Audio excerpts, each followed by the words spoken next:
28 juillet 2016, bienvenue en résumé.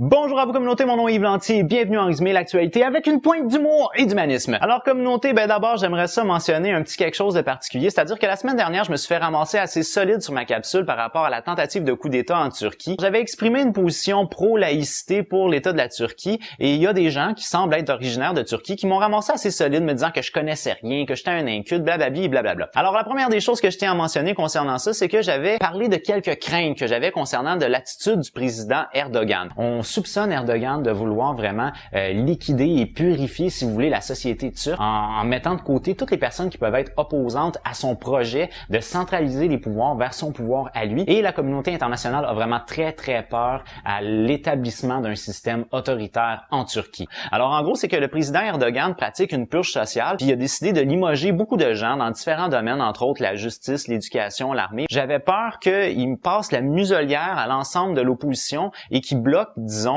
différents canaux de communication pour que l'opposition puisse s'exprimer. Et malheureusement, c'est que ça s'est confirmé. Alors, dans la dernière semaine, le président Erdogan et son gouvernement ont décidé de fermer rien de moins que 45 chaînes de télévision. Ils ont fermé aussi près d'une trentaine de journaux, près d'une trentaine de stations radio. Alors, en gros, ce qu'on est en train de faire, c'est carrément de bloquer tous les canaux de communication de l'opposition. Et ça, c'est quelque chose qui est, selon moi, très antidémocratique. Alors, ça me fait peur un peu pour ce qui est de la suite. Dans l'actualité internationale, la semaine dernière, une chose qui a beaucoup marqué au niveau des réseaux sociaux, c'est une histoire qui est un peu, a fini relativement bien cette histoire-là. Moi, ça m'a fait sourire.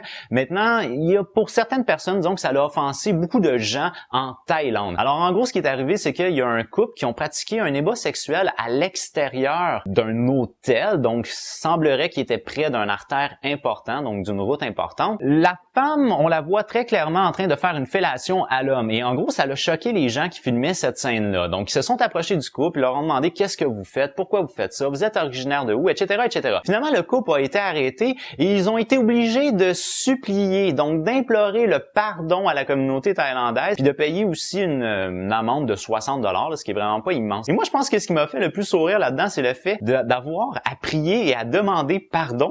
Alors, on s'est excusé du geste qui était un geste indécent à l'égard de l'ensemble de la communauté thaïlandaise, mais c'est quand même assez anecdotique de dire que pour pouvoir être lavé de toute accusation, vous avez qu'à implorer le pardon.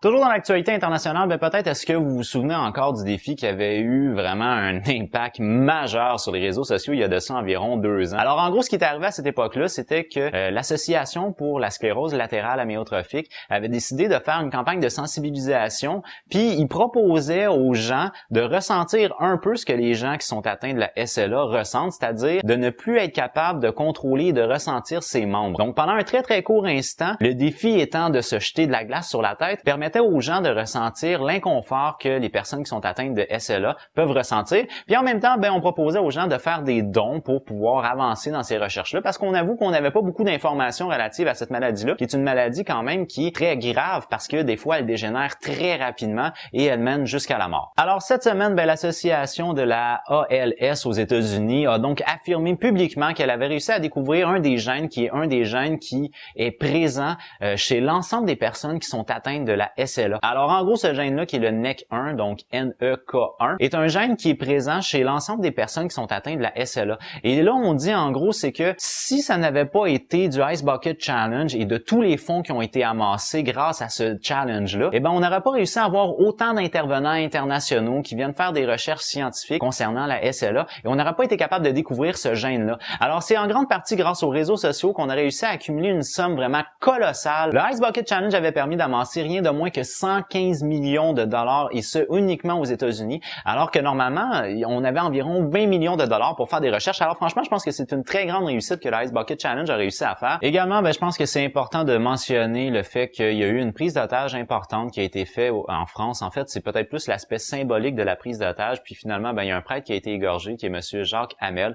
L'État islamique a revendiqué ce geste-là et ce qu'il faut savoir, c'est que l'État islamique a comme visée d'imposer la terreur, mais là, dans le cas cas présent ici, on s'est attaqué vraiment à un symbole qui est le symbole de la religion. Alors, l'État islamique identifie la religion catholique comme étant une des raisons des infidèles. Dans les différentes tactiques de l'État islamique, ben il y a entre autres une idée qui dit que si on réussit à amener dans les sociétés où comme les semi-fidèles, si vous voulez, là, les musulmans mais qui vivent dans un pays occidental et qui appuient, disons, la culture occidentale, l'idée c'est d'amener les gens dans les pays occidentaux qui sont chrétiens à détester les musulmans qui sont comme semi-fidèles et infidèles pour ramener éventuellement ces semi-fidèles-là vers l'islam et vers la souche même de l'islam, donc un aspect beaucoup plus conservateur et radical. Le geste en tant que tel n'a pas nécessairement été un attentat d'envergure en termes de nombre de victimes, si on compare comme par exemple à l'attentat de Nice qui avait plus de 80 victimes, mais il en reste pas moins que c'est un geste qui est hautement symbolique et qu'on s'attaque directement à la religion catholique. C'est l'idée d'avoir une guerre entre la religion catholique et l'islam. Et ce qu'il faut mentionner également, c'est qu'un des buts du califat, c'est que l'État islamique réussisse à s'implanter à Rome pour faire tomber le christianisme. Maintenant, en guise de dernier sujet communauté, j'aimerais ça vous parler très brièvement d'une nouvelle émission qui va s'implanter au Royaume-Uni qui s'appelle Naked Attraction, qui va être sur les ondes de la Channel 4. Alors, Naked Attraction, en gros, c'est que on va présenter une émission de télé-réalité de dating, mais où on va voir d'abord et avant tout la personne nue.